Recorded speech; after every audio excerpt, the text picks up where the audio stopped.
everyone, Dr. Alibhai here. Are you getting foot pain? Many patients suffer with pain in the bottom of their feet or plantar fasciitis, which is right on the edge of the heel through here. And a lot of this musculature, these tiny muscles on the bottom of the foot, actually act like a sling, like a band that comes all the way from the bottom, attaches to our Achilles tendon and runs all the way up through our calf.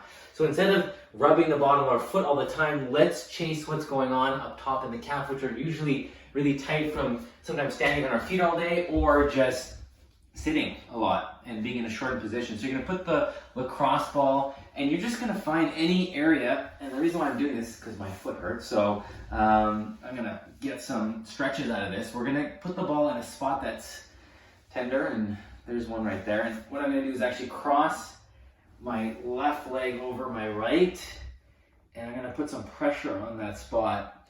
I'm gonna take a deep breath in, breathe out. Good. And now what I'm gonna do is I'm gonna really try and contract this leg into this leg. So I'm really putting some downward pressure through there. Hold that there. Breathe in, breathe out, and try and stay relaxed on the breath out. I'm gonna find some new points through here. And this Achilles tendon, right at the bottom through there, can get very tight and restricted, and don't hesitate to get right up close to the bone, and you'll feel a couple trigger points in there. Hold that there, put some downward pressure on there, take a deep breath in, breathe out. Good. Just kind of noodle on that spot, hang out there. It might be hard to get some control, but just make sure you're putting some pressure with the opposite foot. I'm going to find another spot just higher up on the tendon. Deep breath in and breathe out. Oh wow, that's sore. Okay, I'm going to move up to the top of the calf. A lot of knee pain can come from the calf being tight at the top, and I'm going to get just before the crease of the knee, and there's a couple trigger points in there. Anything that's really tender is fair game. Should be more than a 5 out of 10. Put that leg over, breathe in, breathe out.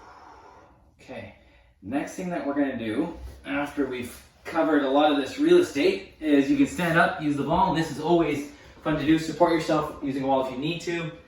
Start by the base of the big toe. You'll find some gritty spots in through there, and you can do some cross friction with the ball. You can go back and forth. You can add some motion in through there. The idea is to get the tissue to start moving in ranges that it hasn't before. So I'm going to start adding some extension of my toes, or I'm bringing my toes up towards the ceiling. And it's an active massage of your feet, right? You're putting an input, you're putting some energy into the tissue that it's not used to. A lot on the inside of that arch for me is really tight and tender, so I'm going to spend some extra time there. I'm actually going to lean my body weight onto it, and I'm going to desensitize that tissue. Breathe out. Wow. And you'll notice just hanging on there is sore, but over time, it'll start to melt away, and you'll feel the tension release. There it is, till you want to move on to the next point. You can work your way all the way to the back of that heel where you're going to find some of those tender points. But again, that tenderness in the heel is usually a response to things downstream and upstream that are tight. And the last thing that you can do is more dynamic, and it's good for your whole body, but also good to stretch out your calves and your hamstrings, is just to get into a simple downward dog pose. Hands underneath the shoulders, okay? Knees underneath the hips, and you're going to straighten out like that. And then you're going to bring your heels, okay? Heels towards the ground as much as you can, okay? Now, if you need to take one foot, put some pressure through your heel on the opposite side to drive it towards the ground more while you're contracting the glute on this side, okay? Try and contract the glute while you're contracting your quad at the same time on the side that you're stretching, which is my left leg in this case. I'm adding some more pressure, and I'm adding some length through my calf and my hamstring at the same time. Okay, so breathe in, breathe out. Good. You can bring your chest down towards your knees, bum up to the sky. You can add some more pressure with the opposite foot if you're able to hold that position. You can even wiggle around on that spot, add some length, keep the glute and quad contracted. Good. And you can do a couple of these. You can come forward, come back. And I'm going to I'm gonna retest how I feel, and I noticed that, wow, my feet feel a little looser.